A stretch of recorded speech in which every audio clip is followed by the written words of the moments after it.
Biri kadın, iki kişi kentin en işlek mevkiinde valiliğin, askeri araçların, polis araçlarının, MOBESE kameralarının ve halkın önünde katlediliyor. Evlerimizdeki şiddet sarmalı sokaklara, iş yerlerine, karakollara, cezaevlerine, kışlalara, okullara hızla yayılıyor. Bunun sebeplerini ve nasıl engellenebileceğini tartışmayan sistemin ilmek ilmek inşa ettiği zihniyet, Van Beşyol'da işlenen cinayet hakkında Esra Erol'un televizyon ekranlarında yaptığı gibi özel hayatları dillere dolayarak kurgular üretiyor, senaryolar yazıyor, yargılıyor, cezalandırıyor. Kadın öldürülmüşse hak etmiştir görüşü bir irin gibi cerahatın içinden akıyor.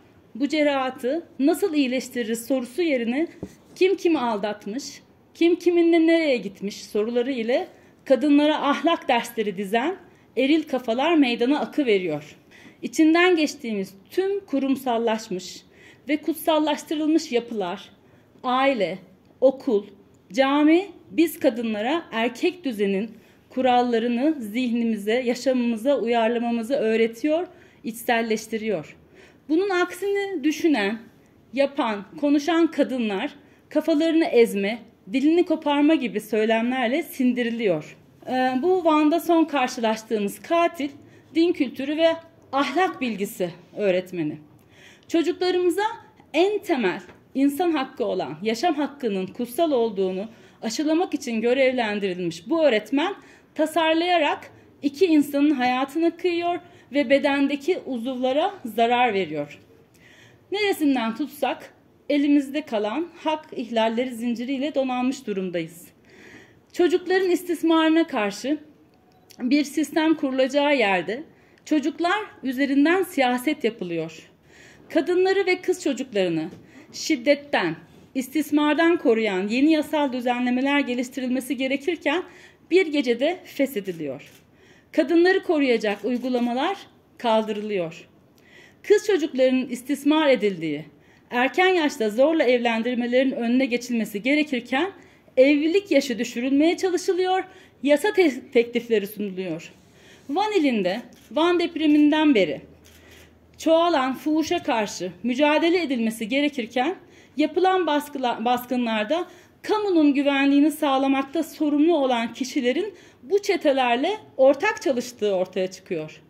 Uyuşturucu kullanımının azalmasına yönelik çok kapsamlı çalışmaların yapılması gerekirken her geçen gün uyuşturucu belasına bulaşan insanların sayısının arttığını görüyoruz.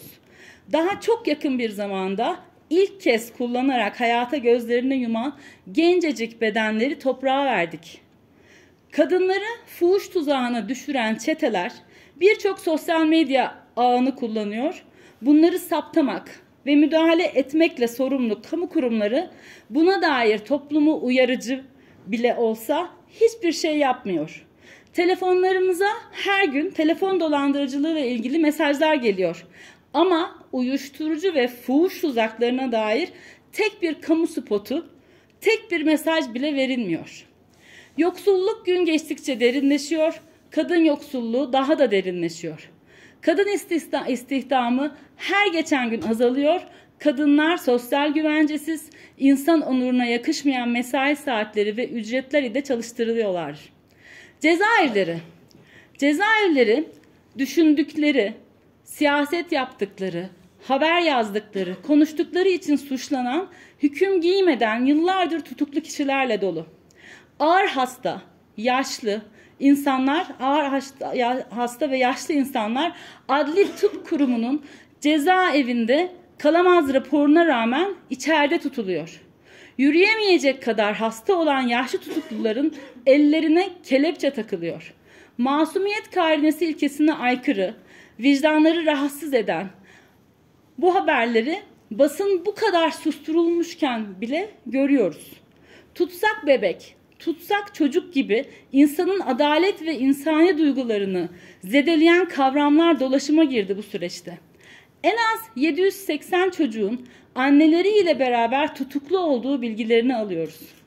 Anne baba cezaevinde olup da dışarıda annesiz babasız kalan çocuklar biliyoruz. Devlete ve devletin kutsal adettiği her şeye karşı işlenen suçlara verilen mahkumiyetler intikam alırcasına bebek, yaşlı, çocuk demeden cezalandırılıyor.